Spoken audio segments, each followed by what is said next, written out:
September 2023, Linden, Alabama.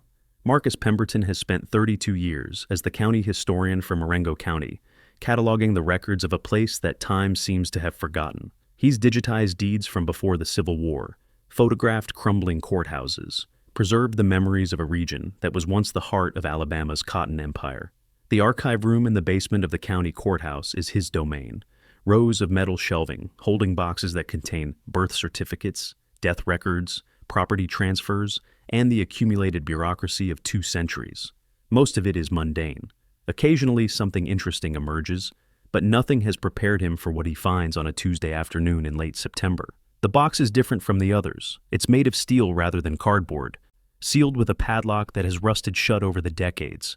A faded label reads, Crawford Matter, sealed by order of Sheriff B. Tate, January 1969, do not open without authorization. Sheriff Buford Tate died in 1987. There's nobody left to authorize anything. Marcus cuts the lock with bolt cutters, opens the lid, and finds himself looking at the most complete criminal file he has ever seen. Photographs, witness statements, a hand-drawn map with 12 X marks, and a letter from Sheriff Tate explaining why none of it was ever acted upon. The Crawford family has done what the law could not, the letter reads. They have removed from this county a cancer that was destroying honest farmers. I cannot condone what they did, but I will not prosecute men for defending what was rightfully theirs. This file is sealed so that the truth may survive, even if justice does not. Marcus Pemberton has stumbled onto something that has been buried for 55 years. The question is whether some things are meant to stay buried. The Black Belt of Alabama takes its name from the dark, rich soil that made it one of the most productive cotton regions in American history. Before the Civil War, this strip of land stretching across the center of the state was home to the largest plantations, the greatest wealth, and the most brutal slavery in the South. After the war, the plantations were broken up, but cotton remained king. Families who had been tenant farmers for generations finally acquired their own land, and a new class of small cotton farmers emerged, black and white alike, working the same soil their ancestors had worked, but now for themselves. The Crawford family had been part of this landscape since 1819, the year Alabama became a state. The original Crawford, a Scots-Irish immigrant named Hamish, had claimed 600 acres along the banks of the Tombigbee River and had built a modest empire growing cotton. His descendants had survived the Civil War. Barely, 3 sons died at Gettysburg. The chaos of Reconstruction, the economic devastation of the boll weevil in the 1910s, and the crushing poverty of the Great Depression. By 1968, the Crawford holdings had shrunk to 340 acres, still substantial for the region, but the family had adapted and survived where others had failed. They grew long staple cotton, a premium variety that commanded higher prices but required specialized equipment to process. Their competitive advantage wasn't size, it was quality, and quality required the right machinery. The John Deere 214T cotton baler that sat in the Crawford equipment barn was the heart of their operation. Purchased in 1967 for $8,500, a sum that had required mortgaging part of the farm, it was the only machine within 50 miles capable of properly baling long staple cotton. Other farmers in the region had to truck their harvest to Mobile for processing, losing time and money. The Crawfords could process their own cotton and sell it directly to textile mills in Birmingham. It wasn't just equipment, it was survival. Marcus Pemberton found the first clue to the theft in a property dispute filing from October 1968. The document recorded a complaint by Emmett Crawford against persons unknown for the theft of agricultural equipment valued at $8,500. The complaint had been filed on October 3, 1968, and closed without resolution on October 15th of the same year, just 12 days later. 12 days was not enough time to investigate a major theft. It was barely enough time to fill out the paperwork. Marcus dug deeper into the sealed file. What he found was a conspiracy that reached into the highest levels of Marengo County's agricultural establishment. The theft of the Crawford Baler hadn't been a random crime. It had been orchestrated by a group of 5 farmers who called themselves the Marengo Agricultural Improvement Association, a respectable-sounding name for what was essentially a cartel, designed to drive out small operators and consolidate land holdings. The leader was a man named Wendell Hogarth, owner of the largest cotton operation in the county. Hogarth had been buying up struggling farms throughout the 1960s, assembling a holding that would eventually encompass over 8,000 acres. The Crawford farm sat right in the middle of his planned expansion, 340 acres of prime black belt soil that Emmett Crawford had refused to sell, despite increasingly aggressive offers. "The old man won't listen to reason," Hogarth had written in a letter found in the sealed file. "If we can't buy the Crawford place, we'll have to take it. Without their baler, they'll lose this year's harvest. Without this year's harvest, they'll lose the farm. It's simple economics." The letter was dated September 15th, 1968, 2 weeks before the theft occurred. The theft happened on the night of October 1st, 1968. It was executed with military precision, which made sense given that 2 of the men involved were veterans who had served in Korea. They cut the fence behind the Crawford equipment barn at 2 a.m., hot-wired the baler, and towed it away using a truck with its headlights off.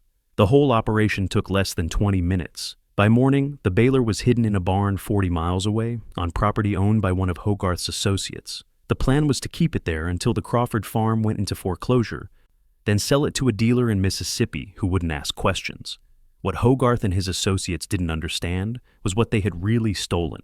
They thought they were taking a piece of machinery. They thought they were executing a clever business strategy that would force a stubborn old man to sell his land. They thought they were too smart, too connected, too protected by the good old boy network that ran Marengo County to face any real consequences. They were wrong about all of it. Emmett Crawford discovered the theft at 5:30 a.m. on October 2nd, when he walked to the equipment barn to begin preparations for the harvest that would start the following week. The barn doors were open. The space where the baler should have been was empty. Tire tracks in the soft dirt showed where it had been towed away. For a long moment, Emmett simply stood there, a 75-year-old man in worn overalls, looking at the empty space where his family's future had been. Then he went inside and made coffee. His sons and nephew arrived within the hour, summoned by the party line telephone that connected the scattered Crawford households. They stood in the barn, examining the tire tracks, the cut fence, the evidence of a theft that had been planned and executed by people who knew what they were doing. "We should call Sheriff Tate," said Homer, the eldest son at 65. "Tate won't do anything," replied Clyde, his younger brother. "Everybody knows he's in Hogarth's pocket." "You think Hogarth did this?" "Who else? He's been trying to buy this place for 3 years. Last month he told me flat out that we'd regret not selling."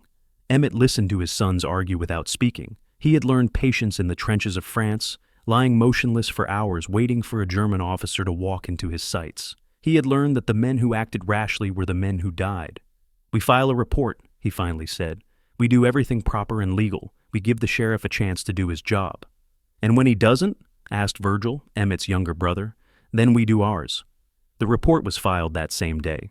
Sheriff Buford Tate came to the farm personally, examined the scene, took notes, and promised a thorough investigation.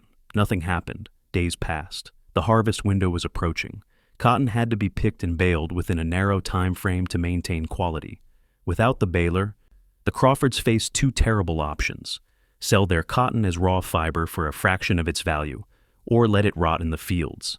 Either option meant financial ruin. On October 5th, Emmett made a trip to Linden, the county seat. He visited the bank that held the mortgage on his farm and explained the situation. The bank manager, a man named Bertram Finch, expressed sympathy but offered no relief. "I wish I could help, Emmett, but a loan is a loan. If you can't make the harvest payment in November, we'll have to begin foreclosure proceedings. You know that baler was stolen. You know someone is trying to destroy us." "I know what you're telling me, but without proof." Finch spread his hands in a gesture of helplessness. "My hands are tied." Emmett left the bank, understanding something he had suspected for days. This wasn't just about his baler. It was about his land. And the people who wanted his land had connections that reached into every institution that might have helped him. He stopped at the hardware store on his way home and bought 50 feet of rope, a box of ammunition for his hunting rifle, and a new whetstone for his skinning knives. The clerk didn't ask questions. In rural Alabama in 1968, men bought such things all the time. Marcus Pemberton found the first mention of the investigation in Emmett Crawford's own notes. The old man had kept a journal, a habit from his military days when snipers were required to log every shot, every observation, every piece of intelligence gathered during their long hours of waiting. The journal had been confiscated by Sheriff Tate after the events of October 1968 and placed in the sealed file. The entries from October 5th to 10 were meticulous. Emmett had begun his own investigation, using skills he hadn't employed in 50 years. He talked to neighbors, asked questions at the feed store and the cotton gin, gathered information with the patience of a man who knew that intelligence was more valuable than ammunition. By October 8th, he had identified the 5 men responsible for the theft: Wendell Hogarth, the ringleader; Forrest Deacon, Hogarth's foreman, and the man who had actually driven the truck that towed the Baler; Lloyd Skaggs and Vernon Pitts, 2 local farmers who had been promised portions of Crawford land once it was foreclosed; and Riley Birch, a mechanic who had disabled the Baler's alarm system before the theft. The journal entry for October 9th was chilling in its simplicity. Confirmed targets: Hogarth, Deacon, Skaggs, Pitts, Birch, plus 7 others who assisted. Total 12. Have located the Baler at the Deacon property on County Road 19. We'll retrieve it tonight. We'll deal with the others afterward. The recovery operation happened on the night of October 9th, 1968. Emmett led the mission personally, accompanied by his brother Virgil, his sons Homer and Clyde, and his grandson Delbert. They drove to the Deacon property in 2 trucks, arriving shortly after midnight. The barn where the Baler was hidden was guarded by a single man, a hired hand named Cyrus Womble, who had been paid $20 to keep watch. Womble was asleep when the Crawfords arrived, and he never woke up. Virgil handled it quietly, using skills he had learned from his brother during a long-ago war. They found the Baler inside, undamaged, still bearing the Crawford farm's serial numbers. It took an hour to hitch it to their truck and tow it back home.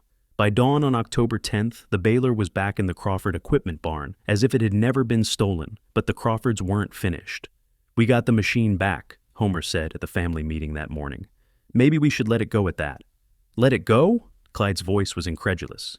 "They tried to destroy us. They would have taken everything, the land, the house, 4 generations of work. And you want to let it go? If we start something, people will get hurt. People already got hurt." Emmett's voice was quiet, but carried the weight of absolute authority. "That watchman at the Deacon place, he's hurt, and he's just the beginning. Pa, you can't mean... I mean exactly what I say. These men came for our family. They came for our land. They came for everything we've built over 150 years. Emmett looked at each of his family members in turn. "In France, when the Germans attacked our trenches, we didn't negotiate. We didn't file complaints. We killed them until they stopped coming. That's what we're going to do now. This isn't war. It's been war since the day Hogarth decided he wanted our land. We just didn't know it until now." Lucia Cardenas. No, wait, that was the previous story. Marcus Pemberton turned the pages of the journal with hands that trembled slightly. He had expected to find records of a property dispute, perhaps some evidence of local corruption. What he had found was a detailed account of premeditated murder, written in the careful hand of a man who had approached killing with the same methodical precision he applied to farming. The entries after October 10th read like a military operations log. October 11th, surveillance of Skaggs' property. Lives alone, drinks heavily, vulnerable. October 12th, surveillance of Pitt's property. Wife and 2 children. Will need to isolate the target. October 13th, surveillance of Hogarth property, multiple guards, will require patience. October 14th, Riley Birch taken, interrogation successful, confirmed all participants, disposed of remains in swamp south of property. Marcus set down the journal and walked outside the archive room. He needed air. He needed to process what he was reading. Riley Birch had been the first official victim, the mechanic who had disabled the Baler's alarm. His disappearance had been reported on October 16, 1968, 2 days after Emmett Crawford recorded disposing of remains. The case had never been solved. There would be 11 more. The investigation file contained photographs. Marcus had avoided looking at them initially, focusing on the written documents. But eventually, he knew he would have to examine every piece of evidence if he wanted to understand the full scope of what had happened. The photographs were black and white, taken with what appeared to be a professional-grade camera. Some showed crime scenes, patches of disturbed earth, abandoned vehicles, bloodstains on wooden floors. Others showed the victims themselves, or what remained of them. One photograph showed a man tied to a chair in what appeared to be a barn. His face was bruised, his shirt torn, his expression a mixture of terror and resignation. A caption on the back identified him. Lloyd Skaggs, taken October 17, 1968, Crawford property. Another showed 2 bodies lying in a field, positioned as if they had been running when they fell. The caption read, Vernon Pitts and Associate, October 20, 1968, Pitts property. The photographs were evidence. They were also trophies. Someone in the Crawford family had documented every killing with the same attention to detail that Emmett applied to his sniper's journal. They had created a record that could have sent the entire family to the electric chair, and then they had given it to Sheriff Tate. Why? Marcus found the answer in a letter tucked into the back of the file, a letter from Emmett Crawford to Sheriff Buford Tate, dated December 28, 1968. Dear Sheriff Tate, the letter began. By now you know what we have done. You know why we did it, and you know that prosecuting us would expose the conspiracy that started all of this, a conspiracy in which you yourself participated. I am giving you this file as insurance. If anything happens to my family, any of us ever, copies of these documents will be sent to the FBI, the governor's office, and every newspaper in Alabama. Your involvement with Hogarth's scheme will become public knowledge. Your career will be over. Your family will be disgraced. Or we can both walk away. You close your investigation, we continue farming our land, and this file stays sealed until everyone involved is dead. The choice is yours. Emmett Crawford. Riley Birch died on the night of October 14, 1968. He was 41 years old, a mechanic who operated a small repair shop on the outskirts of Demopolis, about 20 miles from the Crawford farm. He had a wife, 2 daughters, and a gambling problem that had put him $3,000 in debt to men who didn't accept excuses. When Wendell Hogarth offered him $500 to disable the alarm system on the Crawford Baler, a simple job, just cut a few wires, Riley hadn't hesitated. $500 was almost 2 months' income. It would pay off his most pressing debts and give him breathing room. He never considered the consequences. He never imagined that cutting those wires would cost him his life. The Crawfords came for him at his shop. Arriving just after closing time when Riley was alone, reconciling the day's receipts. Clyde and Delbert entered through the front door, while Virgil covered the back. There was nowhere to run. "Evening, Riley," Clyde said, his voice conversational, almost friendly. "We need to have a talk about that Baler you worked on last month." Riley tried to deny it. He tried to claim he didn't know what they were talking about. But the Crawfords had done their homework. They knew exactly when he had visited the Hogarth property, exactly what tools he had used, exactly how much he had been paid. The interrogation lasted 2 hours.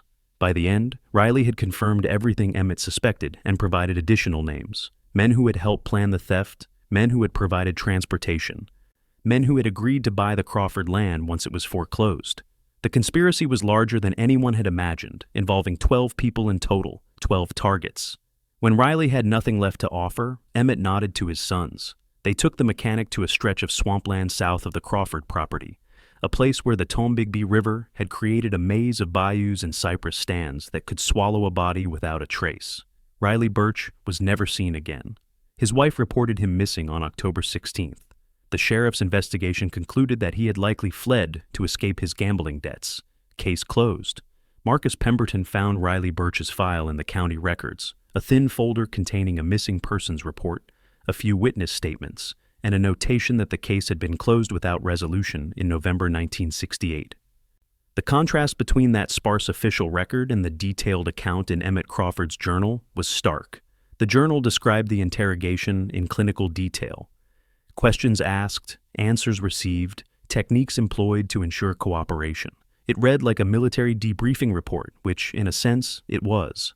Emmett had learned interrogation techniques during his time as a sniper in the First World War. His unit had occasionally captured German soldiers for intelligence purposes, and the methods used to extract information were brutal but effective. 50 years later, those skills remained sharp. Birch confirmed the following participants. The journal entry read: primary conspirators, Hogarth, Deacon, Skaggs, Pitts. Secondary participants, Norwood Gable, provided truck, Chester Mays, stored equipment, Thurston Quarles, legal advice, Leander Boatwright, scouted Crawford property. Additional support, Cyrus Womble, guard, already eliminated, Perry Inman, driver, Jasper Whitmore, communications, Carlton Driscoll, financing. 12 names, 12 targets. The journal continued. We'll proceed systematically. Priority targets first, then secondary. Estimate completion by end of November. Weather permitting. Marcus set down the journal and rubbed his eyes. He had been reading for hours, and the weight of what he was discovering pressed down on him like a physical burden. These weren't the ramblings of a madman. They were the operational plans of a man who had killed before and knew exactly how to do it again. The scariest part was the calm. There was no anger in Emmett's writing, no passion, no bloodlust, just cold, methodical planning. The same approach he might have taken to planning a harvest or repairing a fence. This was what made Emmett Crawford truly dangerous. He didn't kill out of rage, he killed out of necessity, with the detachment of a professional. Lloyd Skaggs was the third victim, taken on October 17, 1968. Skaggs was 53 years old, a struggling farmer who owned 200 acres adjacent to the Crawford property. He had been promised 50 of those Crawford acres once the foreclosure went through, prime bottomland that would double his cotton production. Unlike Riley Birch, Skaggs lived alone. His wife had died of cancer in 1964, and his children had moved to Birmingham seeking factory jobs that paid better than farming. He spent his evenings drinking corn whiskey on his porch, watching the sun set over fields he could barely afford to cultivate. The Crawfords took him from his own home, entering through an unlocked back door while Skaggs dozed in his armchair. He woke to find Emmett Crawford standing over him, a hunting rifle cradled in the old man's arms. "Evening, Lloyd," Emmett said. "We need to discuss your business arrangement with Wendell Hogarth." The interrogation took place in the Crawford barn, in a space that had been prepared for the purpose. A chair bolted to the floor, ropes, a table with tools that Skaggs tried not to look at. Skaggs talked freely, hoping that cooperation would save him. He explained how Hogarth had recruited him, how the plan had been developed, how each participant would benefit from the Crawford family's destruction. He provided details about meetings, conversations, agreements, a complete picture of the conspiracy. When he finished, he looked at Emmett with desperate hope. "I've told you everything. I'll testify against Hogarth, against all of them. Just let me go." "Testify?" Emmett's voice was genuinely puzzled. "To who? The sheriff who's part of this? The judge who plays golf with Hogarth? The prosecutors who get campaign contributions from his friends?" He shook his head slowly. "There's no justice in Marengo County, Lloyd. Not for people like us, so we have to make our own. Please, you were going to take our land. Land my grandfather cleared with his own hands. Land my father died defending against carpetbaggers. Land my sons and grandson will farm after I'm gone." Emmett leaned closer, his voice dropping to barely a whisper. "You were going to take everything, Lloyd. And you thought there wouldn't be a price." Skaggs's body was buried in a remote corner of the Crawford property, in a plot that had been prepared the day before. The grave was deep, 6 feet down, then covered with lime to accelerate decomposition, then filled and planted with winter rye that would disguise the disturbed earth. By spring, there would be no trace. The pattern established with Skaggs would be repeated 11 more times. Marcus Pemberton documented each killing from the materials in the sealed file, constructing a timeline that stretched from October 14th to November 23rd, 1968, 40 days of systematic elimination. The Crawfords were careful, patient, methodical. They never took more than one target in a single night. They varied their methods to avoid creating patterns that might attract attention. They disposed of bodies in different locations: the swamp, remote sections of their own property, abandoned wells, the Tombigbee River, and they documented everything. The journal entries became more detailed as the campaign progressed, recording not just the facts of each killing, but Emmett's observations and reflections. It was clear that the old man saw himself as a soldier again, fighting a war against enemies who had attacked his position. October 18th. Surveillance of Gable property continues. Subject lives with elderly mother. Will need to wait for her weekly visit to church on Sunday. October 20th. Vernon Pitts and Perry Inman taken together. Pitts was visiting Inman's farm to discuss their shares of Crawford land. Convenient. Interrogations confirmed no additional conspirators beyond the 12. Disposed of remains in river. October 23rd. Chester Mays taken from his barn. Subject attempted to flee on horseback. Delbert brought him down at 200 yards. Good shooting. Interrogation brief. Subject had little additional information. Disposed of remains in abandoned well on Mays property. October 27th. Norwood Gable taken. Waited until mother departed for church as planned. Subject cooperative but not informative. Disposed of remains in swamp. 6 down by the end of October. 6 more to go. Sheriff Buford Tate began to suspect something was wrong around the first week of November. The missing persons reports were piling up. Riley Birch, the mechanic, Lloyd Skaggs, the farmer, Vernon Pitts and Perry Inman, both farmers, Chester Mays, Norwood Gable. 6 men, all connected to agriculture, all disappeared within a 3-week period. Tate wasn't a stupid man.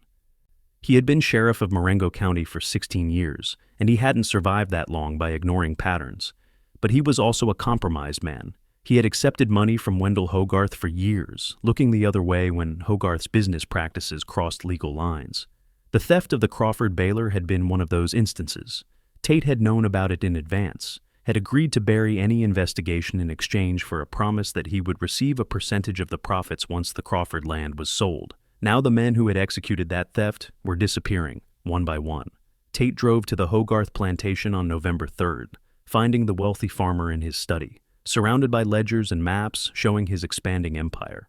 "We have a problem," Tate said without preamble. "I'm aware."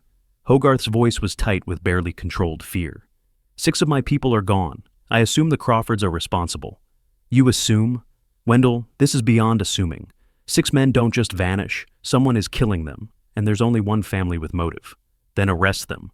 "On what evidence? We don't have bodies. We don't have witnesses. We don't have anything except a pattern that a good lawyer would tear apart in 5 minutes. "Then get evidence. You're the sheriff. Investigate." Tate laughed bitterly. "Investigate what? The Crawfords have been farming that land for 150 years. They know every inch of it, every hiding place, every way in and out. If they're burying bodies on their property, we'd need an army to find them. So what do? We warn the others. The ones who are still alive." Tate paused, doing mental arithmetic. "That's Quarles, Boatwright, Whitmore, Driscoll, Deacon, and you. 6 people who need to either disappear or get enough protection that the Crawfords can't touch them. I'm not running from dirt farmers. Those dirt farmers have already killed 6 men, Wendell. Maybe more. We haven't found the guard you posted at the Deacon barn either. That makes 7, and they're not stopping." Hogarth stood, walking to the window that overlooked his vast cotton fields. He had built an empire through intelligence, ruthlessness, and a willingness to do whatever was necessary to get what he wanted. The idea of being hunted by a family of subsistence farmers was almost incomprehensible. "Hire men," he said finally. "Armed guards, professional security. I'll pay whatever it takes." "That might work for you. What about the others?" "They can fend for themselves. I'm not responsible for every fool who helped with this scheme." Tate shook his head in disgust. The wealthy farmer was already calculating who was expendable, who could be sacrificed to protect his own skin. It was exactly the kind of thinking that had created this mess in the first place. "I'll do what I can," Tate said, "but if the Crawfords come for you, don't expect me to die protecting you." The warning came too late for Thirst and Quarles. Quarles was the lawyer who had provided legal advice to the conspiracy, helping Hogarth structure the theft in a way that would be difficult to prosecute even if discovered. He was 62 years old, a respected member of the Linden legal community, and he believed his professional status made him untouchable. He was wrong. The Crawfords took him on the night of November 5th, intercepting his car on a lonely stretch of road between Linden and his home in the countryside. Homer Crawford stood in the middle of the road, waving a flashlight as if in distress. When Quarles stopped to help, Clyde emerged from the darkness and pressed a shotgun against the window. The interrogation of Quarles was particularly productive. As a lawyer, he had been privy to the inner workings of the conspiracy, the financial arrangements, the legal maneuvering, the plans for what would happen after the Crawford farm was seized. Most importantly, he knew about Sheriff Tate's involvement. "Tate gets 10%, Quarles gasped, blood running from a split lip. 10% of whatever Hogarth makes from selling the Crawford land. It was his price for burying the investigation. Emmett absorbed this information without visible reaction. He had suspected the sheriff's complicity, but confirmation changed his calculations. Tate wasn't just a corrupt official. He was an active participant in the conspiracy to destroy the Crawford family.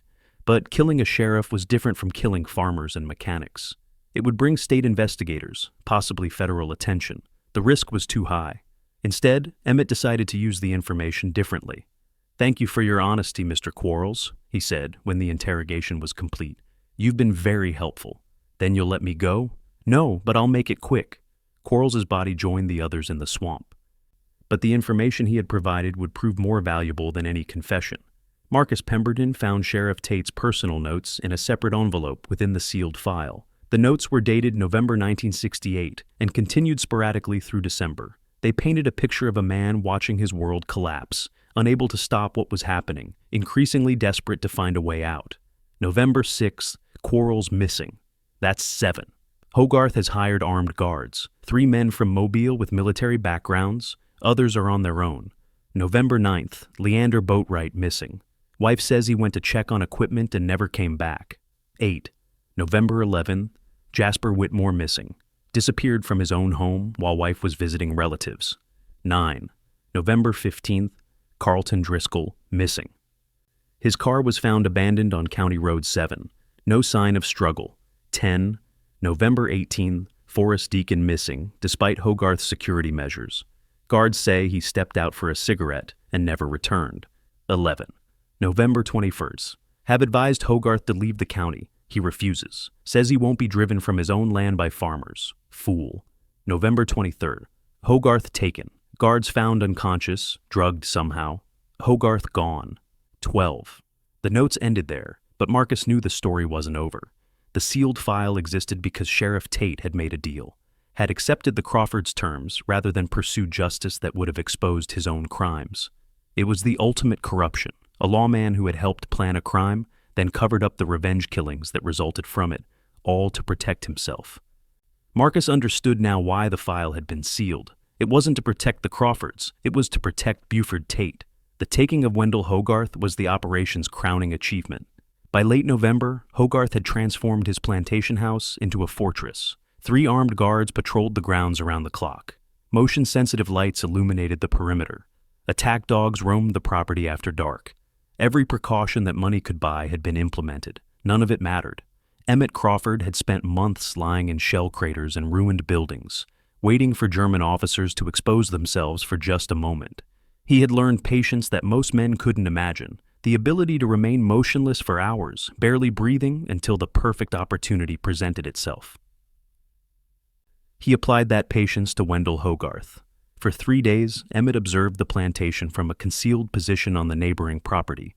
He mapped the guards' routines, identified the gaps in their coverage, noted when Hogarth was most vulnerable. He studied the attack dogs, learning their patrol patterns, identifying the blind spots in their coverage. On the night of November 23rd, he struck. The dogs were neutralized first, chunks of meat laced with sedatives, thrown into the yard hours before the operation began. The guards were next, taken down one by one with a silent efficiency that testified to Emmett's military training. Chloroform-soaked rags, applied from behind, left them unconscious without raising an alarm. By midnight, the Crawford family was inside Hogarth's house. They found him in his study, surrounded by the ledgers and maps that documented his empire. He was awake, as if he had known this moment was coming, and had decided to face it with whatever dignity he could muster. "Mr. Crawford," he said, his voice steady despite the fear in his eyes, "I suppose negotiations are out of the question." "They were out of the question the moment you stole my Baler, Mr. Hogarth. It was business, nothing personal. You were going to take my family's land, take everything we've built over 4 generations, destroy us so you could add a few hundred acres to your empire." Emmett shook his head slowly. "That's about as personal as it gets. I have money, whatever you want. I want my wife to stop crying herself to sleep, worrying about losing our home. I want my sons to stop wondering if they'll have a farm to pass to their children. I want the 50 years of peace I had before you decided you wanted what was mine." Emmett's voice hardened. "Can your money give me those things?" Hogarth had no answer. The interrogation lasted until dawn. Hogarth provided everything: account numbers, hidden assets, the names of every official he had bribed, every scheme he had orchestrated, every law he had broken in building his empire. It was a comprehensive confession that could have brought down half the power structure of Marengo County. When it was over, Emmett Crawford had a choice. He could use the information to destroy Hogarth's legacy, expose the corruption, bring the whole rotten system crashing down. Or he could take his satisfaction in a more personal way. He chose the latter. Wendell Hogarth's body was never found. The official story was that he had fled the country to escape gambling debts, a fiction that Sheriff Tate promoted to explain the wealthy farmer's sudden disappearance. The truth lay somewhere in the swamps south of the Crawford property, in a grave that would never be discovered. Carlton Driscoll was supposed to be the 11th victim. He was 58 years old, a banker from Demopolis, who had provided the financing for Hogarth's land acquisition scheme. His role in the conspiracy had been simple: approve loans to struggling farmers at terms they couldn't meet, then foreclose when they inevitably defaulted. He had done it dozens of times over the past decade, always with plausible deniability, always with the appearance of legitimate banking practice. The Crawford farm was supposed to be his crowning achievement: 340 acres of prime black belt cotton land, acquired for pennies on the dollar through a foreclosure that would have seemed entirely natural. But Carlton Driscoll was also a coward. When Jasper Whitmore disappeared on November 11th, Driscoll understood that his time was running out. He had watched the pattern unfold, one conspirator after another vanishing into the Alabama night, and he knew he would be next. Unlike Hogarth, who believed his wealth could protect him, Driscoll harbored no such illusions. On November 14, 1968, Carlton Driscoll packed a single suitcase, withdrew $50,000 from his own bank, and drove to Birmingham. From there, he boarded a train to Chicago, and from Chicago, he flew to Mexico City. He never returned to Alabama. The Crawfords arrived at his house on November 15th, prepared for another extraction, only to find the property abandoned. A quick investigation revealed that Driscoll had fled. His car found at the Birmingham train station, his office cleared of personal effects, his bank accounts emptied. It was the one failure of the campaign. Emmett Crawford noted it in his journal with characteristic understatement. Driscoll escaped, regrettable but not critical. The message will be received regardless. The message was received. Marcus Pemberton tracked Carlton Driscoll's fate through immigration records and newspaper archives. The banker had lived in Mexico City until 1975, then moved to Buenos Aires, where he died of a heart attack in 1983. He never spoke publicly about what had happened in Marengo County, never returned to the United States, never contacted his family or former associates. He had spent 15 years in exile, running from men who had stopped looking for him decades earlier. It was, Marcus reflected, a kind of justice, not the violent justice that had befallen the other conspirators, but justice nonetheless. Driscoll had escaped with his life, but lost everything else: his career, his reputation, his family, his country. He had traded a quick death for a slow one, and it was unclear which fate was worse. The file contained a single document related to Driscoll, a letter he had written to Sheriff Tate in December 1968, mailed from Mexico City. "Dear Sheriff Tate," the letter began, "by now you know what has happened. Hogarth is gone, along with everyone else who participated in the scheme against the Crawfords. I alone have survived, and only because I recognize the danger and time to flee. I write to you not to seek help. I know you cannot provide any, but to offer a warning. The Crawfords know about your involvement. Quarles told them everything before he died. They know about the 10%, about the buried investigations, about all of it. They have chosen not to kill you, but that mercy comes with conditions. I suspect they will contact you soon with their terms. I advise you to accept whatever they demand. These are not men who make empty threats. I will not contact you again. Consider this my final correspondence with Marengo County and everyone in it. Carlton Driscoll." The letter was dated December 3, 1968, exactly 3 weeks before Emmett Crawford sent his own letter to Sheriff Tate, establishing the terms of their mutual silence. The taking of Wendell Hogarth on November 23rd marked the end of the killing phase, but the Crawford campaign was not yet complete. Hogarth's interrogation had provided something more valuable than mere confession: documentation. The wealthy farmer had kept meticulous records of every bribe paid, every official corrupted, every law broken in building his empire. He had done so partly out of habit — successful businessmen kept records — and partly as insurance, believing that the evidence of others' complicity would protect him from prosecution. Now that documentation was in Crawford hands. The files filled 3 bankers' boxes, recovered from a hidden safe in Hogarth's study. They detailed a web of corruption that stretched across 5 counties, implicating judges, prosecutors, tax assessors, and law enforcement officials at every level. Sheriff Buford Tate was just one name among dozens. Emmett spent 3 days reviewing the materials, organizing them, understanding the full scope of what Hogarth had built. It was, in its own way, impressive. A shadow government that had operated alongside the legitimate one, extracting wealth from honest farmers while maintaining the appearance of legality. On November 26th, Emmett called a family meeting to discuss what they had learned. "We have 2 choices," he told his assembled family. "We can destroy these records and walk away. The killing is done. Hogarth's empire will collapse without him, and the people he corrupted will go back to whatever they were doing before. In a few years, it will be like none of this ever happened." "And the second choice?" asked Homer. "We use these records as leverage. We make sure that everyone who participated in the system that tried to destroy us understands that we can destroy them in return. We create a balance of power that protects our family not just today, but for generations." "That sounds like blackmail," Virgil observed.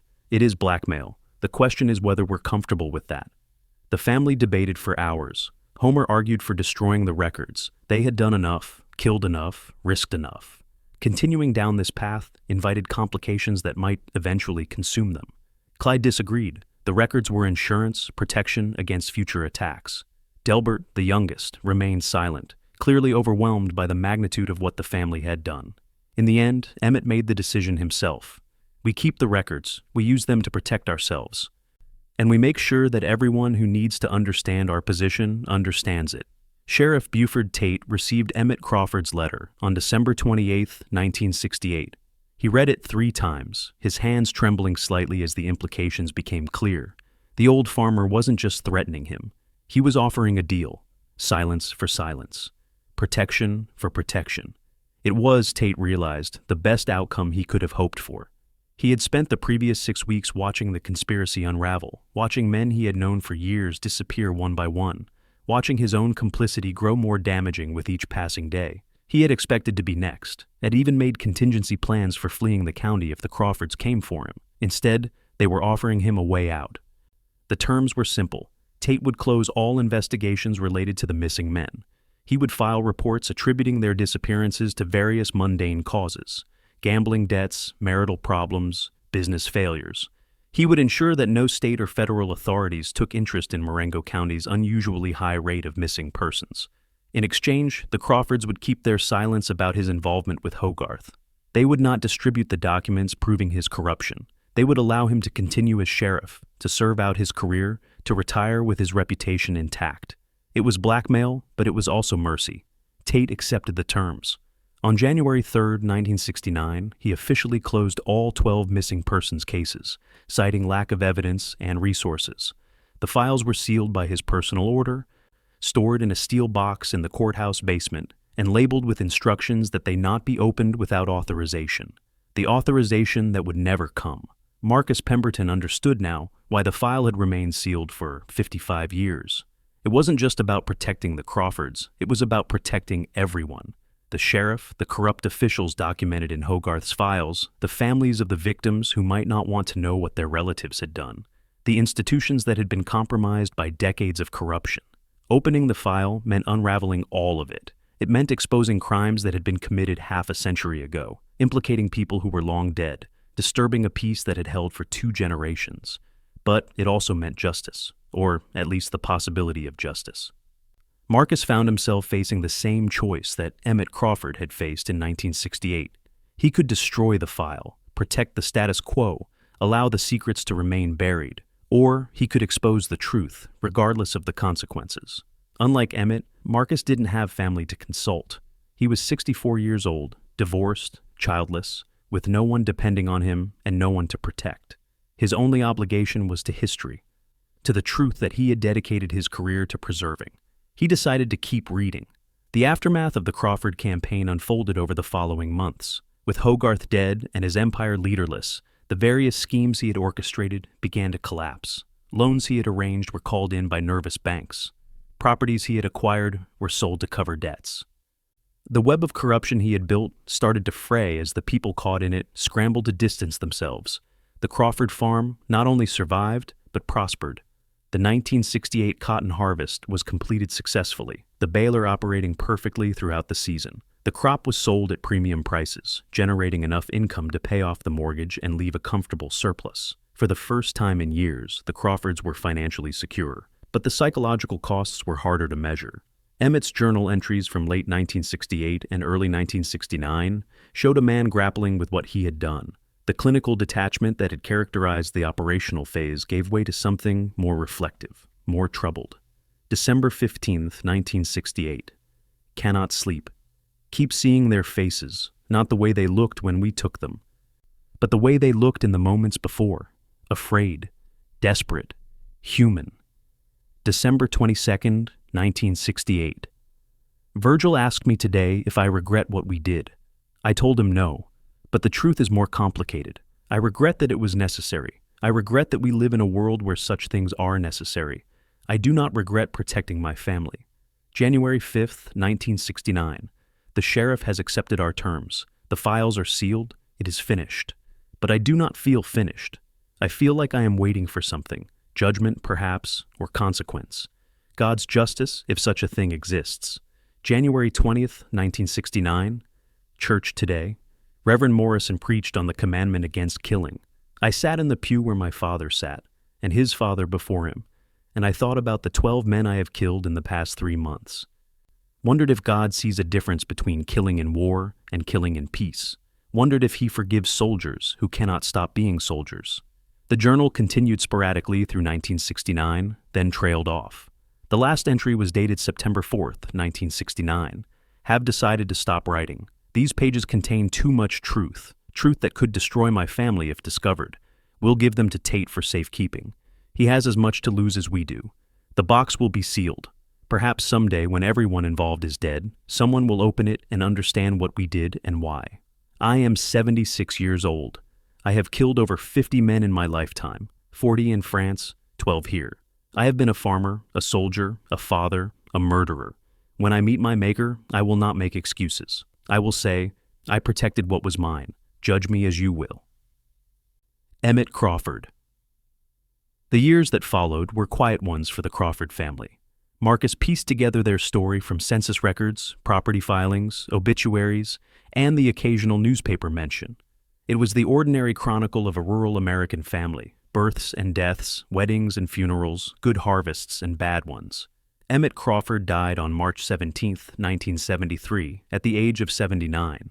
His obituary in the Linden newspaper praised him as a pillar of the community, a devoted family man, and a decorated veteran of the Great War. It made no mention of the events of 1968. Virgil followed in 1976, Homer in 1982, Clyde in 1995. By the end of the 20th century, only Delbert remained from the group that had carried out the killings, and Delbert, Marcus discovered, had never fully recovered from what he had participated in. A 1989 article in the Demopolis Times mentioned Delbert Crawford in connection with a drunk driving arrest. A 1993 article noted his admission to a VA hospital for treatment of service-related conditions, a euphemism Marcus suspected, for psychological problems that had nothing to do with military service and everything to do with what had happened when he was 25 years old.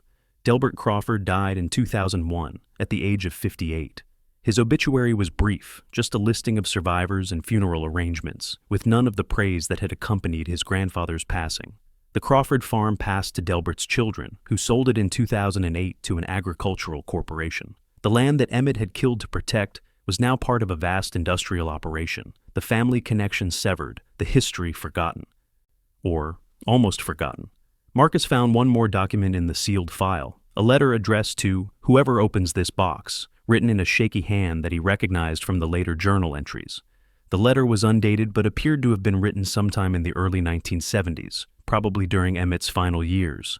To whoever reads these words, the letter began, you have opened a box that was meant to stay closed. I do not know who you are or when you are reading this, but I know that by opening this box, you have taken on a burden that I carried to my grave. Inside this file, you will find evidence of 12 killings committed by myself and my family in the fall of 1968. You will also find evidence of the conspiracy that provoked those killings, a scheme by wealthy men to steal our land and destroy our livelihood. I do not ask for forgiveness. What we did cannot be forgiven, only understood. We were men defending our home against enemies who had declared war on us, using the only weapons we had available. You will also find evidence of corruption reaching to the highest levels of Marengo County government. Sheriff Tate, who sealed this file, was himself part of the conspiracy against us. He accepted our terms not out of sympathy, but out of self-preservation. I leave it to you to decide what to do with this information. You can destroy it, as I sometimes wished I had done. You can expose it, though I warn you that doing so will bring pain to innocent people, the descendants of victims and perpetrators alike, who have built lives without knowing the darkness in their family histories. Or you can do what I did, preserve the truth without acting on it, keep the file, maintain the record, but allow the peace that has been built to continue undisturbed. Whatever you decide, know this. I was a man who loved his family and would do anything to protect them. In another time, under other circumstances, I might have been a good man. Perhaps I still was by some measure. God will judge. Emmett Crawford, Crawford Cotton Farm, Marengo County, Alabama. Marcus Pemberton sat alone in the archive room, surrounded by the evidence of crimes committed before he was born. The letter posed the question he had been avoiding since he first cut the lock on the steel box. What should he do with what he had found? The Crawfords were all dead. so were their victims. Sheriff Tate was dead. The corrupt officials documented in Hogarth's files were dead. Everyone who had played a role in the events of 1968 had passed beyond the reach of earthly justice, but their descendants remained. Marcus had done enough genealogical research during his career to know that exposing old secrets rarely brought closure. More often, it brought pain. The pain of learning that a beloved grandfather had been a murderer, or that a family fortune had been built on corruption, or that the stories told around holiday tables were lies designed to hide uncomfortable truths. The Crawford descendants had sold the family farm and scattered across the country. Did they deserve to learn that their ancestor had killed 12 men in cold blood? Did the descendants of those 12 men deserve to learn that their relatives had been conspirators in a scheme to destroy a rival family? What purpose would be served by opening wounds that had been closed for half a century? Marcus didn't have answers to these questions. He wasn't sure answers existed, but he knew that he couldn't simply seal the file again and pretend he had never seen it. The truth was out now, at least to him.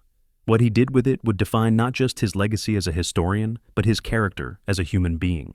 He began to read through the file again, more carefully this time, looking for something. He wasn't sure what. Perhaps a sign, an indication of what Emmett Crawford would have wanted him to do. What he found, buried among the photographs and documents, was a second letter, this one addressed specifically to him.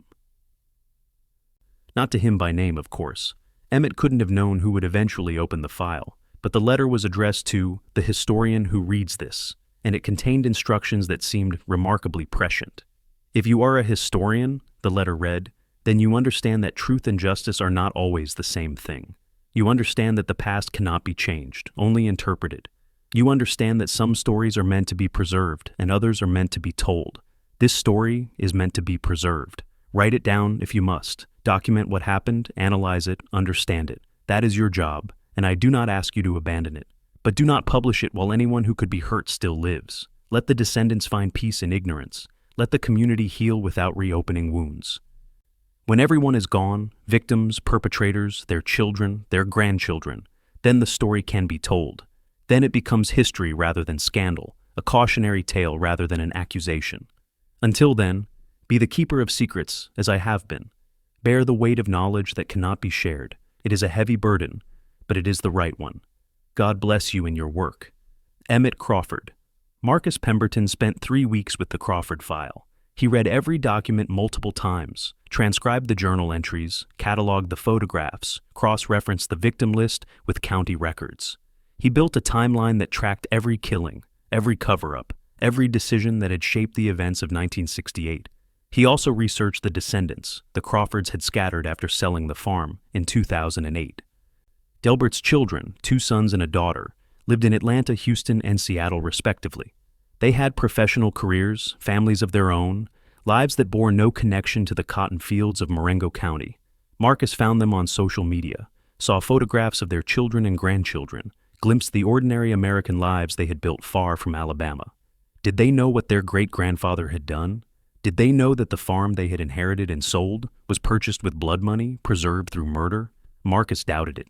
The Crawford family had kept their secrets well. The sealed file had ensured that no official record connected them to the disappearances of 1968. And Delbert, the only surviving participant, had died more than 2 decades ago. Taking whatever memories he retained to his grave, the victims' descendants were harder to trace. 12 men had died, most of them with families who had never learned the truth about their fate. Marcus found a granddaughter of Riley Birch living in Mobile, a great-nephew of Wendell Hogarth practicing law in Montgomery, scattered relatives of the others spread across the South. They too had built lives based on incomplete knowledge, lives shaped by the absence of men who had simply vanished, whose fates remained officially unresolved. Exposing the truth would change everything for all of them. The question of what to do with the file consumed Marcus's waking hours and invaded his dreams. He understood Emmett Crawford's position better now. The old farmer had faced a similar choice in 1968: destroy the evidence and walk away clean, or preserve it and accept the burden of knowledge. Emmett had chosen preservation, passing the weight to future generations. Now that weight rested on Marcus's shoulders. He consulted no one. The decision was too important, too personal, too fraught with implications to share with colleagues or friends. This was between him and the dead, the men who had killed, the men who had died, and the man who had sealed the file, hoping that someday someone would understand. On the evening of October 15, 2023, exactly 55 years and 2 weeks after the theft of the Crawford Baler, Marcus sat down at his desk with a legal pad and began to write. He wrote for 6 hours straight, filling page after page with everything he had learned: the conspiracy, the theft, the killings, the cover-up, the blackmail, the decades of silence. The lives destroyed and the lives built on the ruins of that destruction. When he finished, he had a document of 43 pages, a complete history of the Crawford affair, written in the careful prose of a trained historian.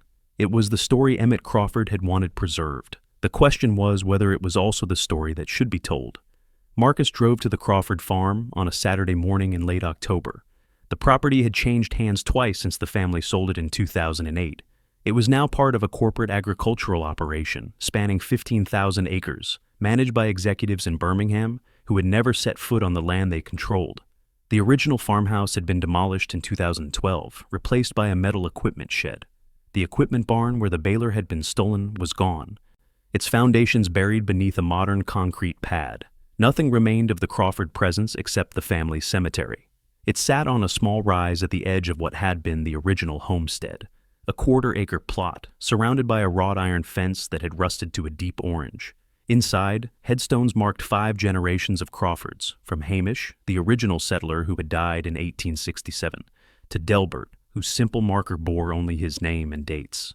Marcus walked among the graves, reading the inscriptions, trying to feel some connection to the men he had spent weeks studying. Emmett Crawford's headstone was larger than most, befitting the family patriarch. The inscription read, "Beloved husband, father, and grandfather. He served his country and protected his family. 1893-1973. Protected his family." That was one way to describe what Emmett had done. Marcus stood before the grave for a long time, thinking about the man who lay beneath, the soldier, the farmer, the killer, the keeper of secrets. A man who had done terrible things for reasons he believed were justified. A man who had preserved the evidence of his crimes not out of guilt, but out of a strange sense of historical obligation. "I read your letters," Marcus said quietly. "I understand what you wanted. You wanted the truth to survive, even if justice didn't." The wind rustled through the trees at the edge of the cemetery. No other answer came. "I'm not sure I agree with your choices. I'm not sure anyone has the right to be judge, jury, and executioner, no matter the provocation. But I understand why you did what you did. And I understand why you wanted someone to know." Marcus reached into his jacket pocket and pulled out a single sheet of paper, a copy of the first page of his 43-page account. "I've written your story, all of it, from the conspiracy to the killings to the cover-up. It's complete as I can make it based on what you left behind." He folded the paper and placed it at the base of Emmett's headstone. "But I haven't decided what to do with it yet. Maybe I'll publish it someday when everyone who could be heard is gone. Maybe I'll pass it to another historian with the same instructions you gave me. Or maybe I'll destroy it and let the secrets die." Marcus turned to leave, then paused. "Whatever I decide, know this. I've heard your story, I've understood it, and I'll carry it with me for however many years I have left. That's the best I can offer." He walked back to his car, leaving the cemetery to the dead who had earned their rest. The drive back to Linden took 40 minutes. Marcus used the time to think, to weigh his options, to imagine the consequences of each possible choice. By the time he pulled into the courthouse parking lot, he had made his decision. He would not publish the story. Not now, not ever. Emmett Crawford had asked him to wait until everyone who could be hurt was gone. But Marcus had come to understand that there would always be someone who could be hurt. Descendants of victims, descendants of perpetrators, community members whose understanding of their own history would be shattered by the revelations in the file. Some truths were too heavy to release into the world. Instead, Marcus would do what Emmett had done, preserve the record without acting on it.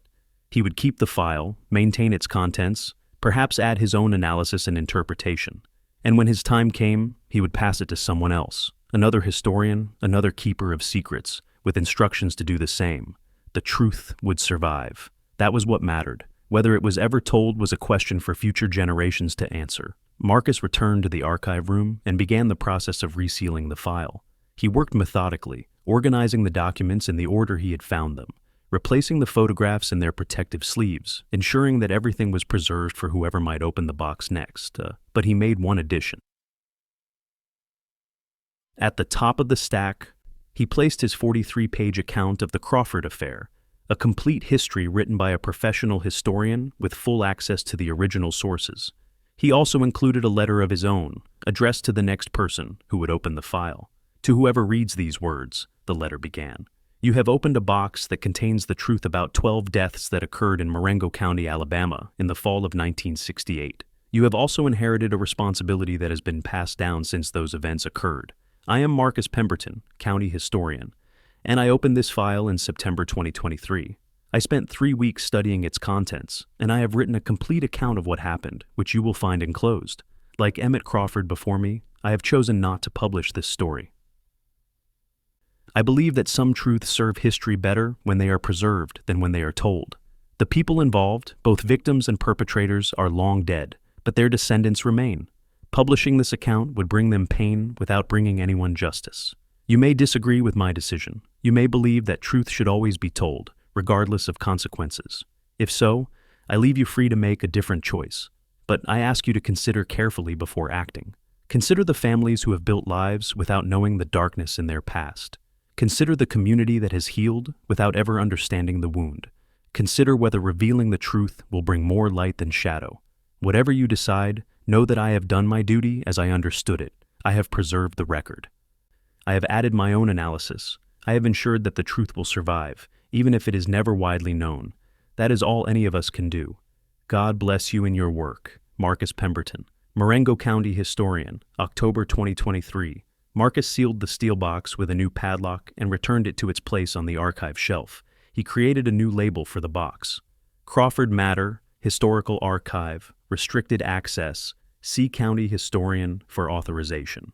The restriction was largely symbolic. As county historian, Marcus was the only person likely to authorize access to anything in the archive.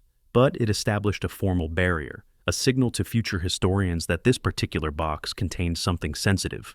He also created a separate file in the county's digital records system, noting the existence of the Crawford archive without detailing its contents. The entry read simply, Crawford Family Records, 1819-1969. Restricted, contains sensitive historical materials related to agricultural disputes and land ownership in Marengo County. Access requires authorization from county historian. It was enough to ensure that the file wouldn't be forgotten, but not enough to attract undue attention. They were complete. Marcus sat back in his chair and let out a long breath. He had been a historian for 32 years. He had uncovered scandals, exposed corruption, revealed truths that powerful people had wanted to keep hidden. He had always believed that truth was an absolute good, that history's job was to illuminate the past regardless of who might be uncomfortable with the light. The Crawford file had challenged that belief. Some truths, he now understood, were not meant for immediate consumption. Some histories needed to age like fine wine, developing complexity over time, waiting for the moment when they could be appreciated without causing harm. The Crawford story was one of those histories. Maybe in 50 years, when everyone who might be hurt was truly gone, some future historian would open the box and decide the time was right. Maybe they would publish the account, let the world know what had happened in Marengo County in 1968. Or maybe they would make the same choice Marcus had made, and the same choice Emmett Crawford had made before him. Maybe the story would continue to be preserved without being told, passed from keeper to keeper across generations, a secret that survived precisely because it was never shared. Marcus didn't know which outcome was better. He wasn't sure anyone could know, but he knew he had done his duty. He had found the truth, understood it, preserved it. He had added his voice to the chain of witnesses that stretched back to Emmett Crawford himself. That would have to be enough. Life in Marengo County continued as it always had. The seasons turned, cotton was planted and harvested, children were born, and old people died. The courthouse where Marcus worked processed deeds and marriages and divorces, the ordinary paperwork of ordinary lives. Nobody asked about the Crawford file. Nobody even knew it existed, except for Marcus and the dead. He retired in 2024 at the age of 65, passing his responsibilities to a younger historian named Eleanor Vance. During the transition, he mentioned the Crawford archive only briefly. There's a restricted file on the second shelf in Section C, he told her. The Crawford matter. It contains sensitive materials related to events in 1968. I've added my own analysis. When you're ready, read through it and decide for yourself what to do. What kind of events? Eleanor asked. The kind that make you question what you think you know about this county. The kind that don't have easy answers. Marcus paused, choosing his words carefully. I've left a letter explaining everything. Read the file, read my account, and make your own judgment. That's all any of us can do. Eleanor nodded, accepting the cryptic explanation without pressing for details. She would learn the truth soon enough. Marcus left the courthouse that afternoon for the last time, carrying 32 years of memories and one secret that would stay with him forever.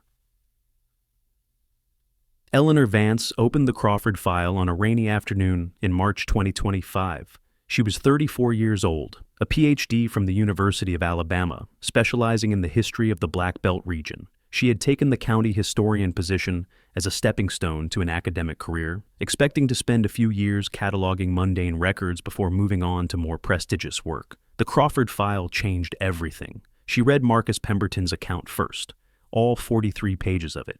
Then she read Emmett Crawford's journal, his letters, the photographs and documents that filled the steel box. She spent 3 days immersed in the story, emerging with the same burden that Marcus and Emmett had carried before her, the same choice.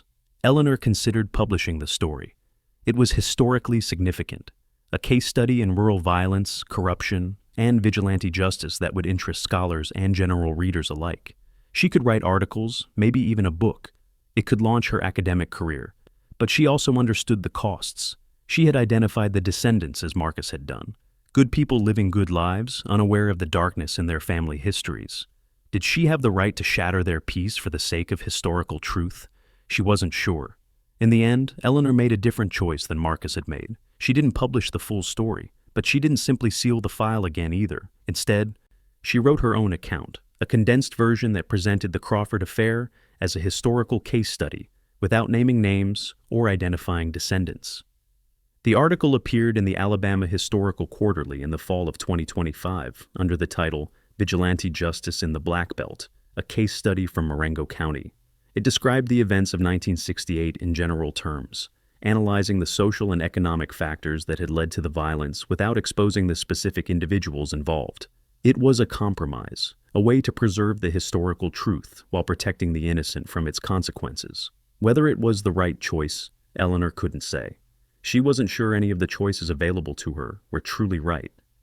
She only knew that she had done her best to honor both the truth and the people who would be affected by it. The Crawford file went back on the shelf, still restricted, still waiting for some future historian to decide its ultimate fate. The story of the Crawford family continues to this day. The descendants of Emmett Crawford's grandchildren live across the United States, building lives that have nothing to do with cotton farming or Marengo County. They gather occasionally for reunions, share photographs on social media, remember ancestors they never knew. None of them know the full truth about what happened in 1968. The descendants of the 12 victims have similarly moved on. Some have researched their family histories, wondering about grandfathers who disappeared without explanation. Most have accepted the official stories, gambling debts, business failures, the ordinary tragedies that befall ordinary men.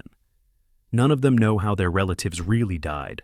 Sheriff Buford Tate's family still lives in Linden. His grandson serves on the county commission, a respected figure in local politics. The family's legacy is one of public service and community involvement. None of them know about the bribes, the cover-up, the deal that kept their patriarch out of prison. And in the basement of the Marengo County courthouse, in a steel box on the second shelf of Section C, the truth waits. It has waited for 57 years now, preserved by a succession of keepers who understood that some stories are not meant to be told, only remembered. Someday, perhaps, the time will come. Someday when everyone who could be hurt is truly gone. When the events of 1968 have faded from living memory into pure history, someone will open the box and decide that the world is ready to know. Until then, the Crawford file remains what it has always been, a secret shared by the dead and the few living souls who have been trusted with its keeping. A story preserved, a truth protected, a burden passed from generation to generation, waiting for the moment when it can finally be released. Marcus Pemberton died on January 12, 2026, at the age of 67. He had been in declining health since his retirement, the accumulated stress of decades of work finally catching up with him. His final months were peaceful. He spent them reading, gardening, and corresponding with Eleanor Vance about various historical matters. He never mentioned the Crawford file in their correspondence, but in his will, he left Eleanor a single item, a handwritten note that read simply, "Thank you for carrying the weight. Choose wisely." Eleanor understood. She attended his funeral at the Methodist Church in Linden, standing among the county officials and longtime residents who had known Marcus as a dedicated public servant. The eulogy praised his commitment to preserving local history, his meticulous research, his respect for the truth. No one mentioned the Crawford file. No one knew it existed except Eleanor, and now, perhaps, whoever reads these words. After the service, Eleanor drove to the courthouse and descended to the archive room. She found the steel box where she had left it, undisturbed, waiting. She didn't open it. There was no need. She knew what was inside, knew the weight of the knowledge it contained, knew the responsibility that came with being its keeper. Instead, she simply placed her hand on the cold metal surface and spoke quietly to the dead. "I'll keep your secrets," she said, "as long as I can. And when it's time to pass them on, I'll choose someone worthy." She turned off the lights and climbed the stairs, leaving the archive room to its silence.